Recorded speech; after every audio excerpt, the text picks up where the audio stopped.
বন্ধুরা, বিবাহ জীবনে সুখে থাকার আগে এই জিনিসটা ছোটভাবে একটু জেনে রাখতে হবে যে বিবাহটা কি। বিবাহ মানে এটা না যে আমি কোনো মেয়েকে বিয়ে করে নিয়ে আসলাম, ঠিক আছে, আর বাচ্চা জন্ম করালাম, ঠিক আছে, বিদেশে গিয়ে খাটলাম, রক্ত ঝরিয়ে মেহনত করিয়ে পয়সা কামিয়ে বাড়িতে পাঠালাম, বাড়িতে সংসার চললো, বাচ্চাকে পড়ালাম, আমি বয়স্ক হয়ে গেলাম, মরে গেলাম।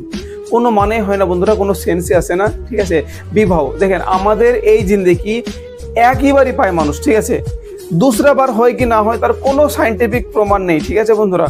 তো যেহেতু জীবন একইবার পাওয়া যায়, তো সেহেতু এই জীবনে সুখে কিভাবে থাকতে হয়, এই জীবনে একটা মেয়ের সঙ্গে সুখে জীবনযাপন করার দু একটা ট্রিক আমি আপনাদেরকে শেয়ার করতে চাইছি। দেখেন বন্ধুরা, মা বাপের জায়গায় এই জগতে কেউ নিতে পারবে না, ঠিক আছে, স্ত্রীও না, বাচ্চাও না, কেউ না, ঠিক আছে। মা বাপ হয়। তো ঠিক আছে বন্ধুরা, মা বাপকে আর স্ত্রীকে যেহেতু আপনারা এক করতে পারছেন না, এক করার চেষ্টাও করতে যান না, তাহলে কিন্তু গড়বড় হয়ে যাবে, ঠিক আছে।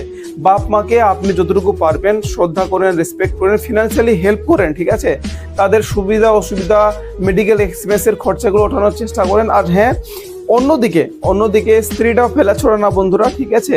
স্ত্রীকে নিয়ে সুখে সংসার করার যে সিক্রেটটা আমি আপনাদেরকে বলতে চাইছি, সেটা হলো স্ত্রীকে উচিত রেসপেক্ট করেন, ঠিক আছে। আজ আমরা আমাদের আশেপাশের মধ্যে দেখতে পাচ্ছি, ঠিক আছে, যে স্ত্রীকে রেসপেক্ট করা তো দূরের কথা বন্ধুরা, ঠিক আছে, তাকে খারাপ ব্যবহার, গালিগুলো, যেমন কি বলবো, মানে ভাবলেও ঘিনঘিনি লাগে, ঠিক আছে, সেই সমস্ত জিনিসগুলো আর কি করে।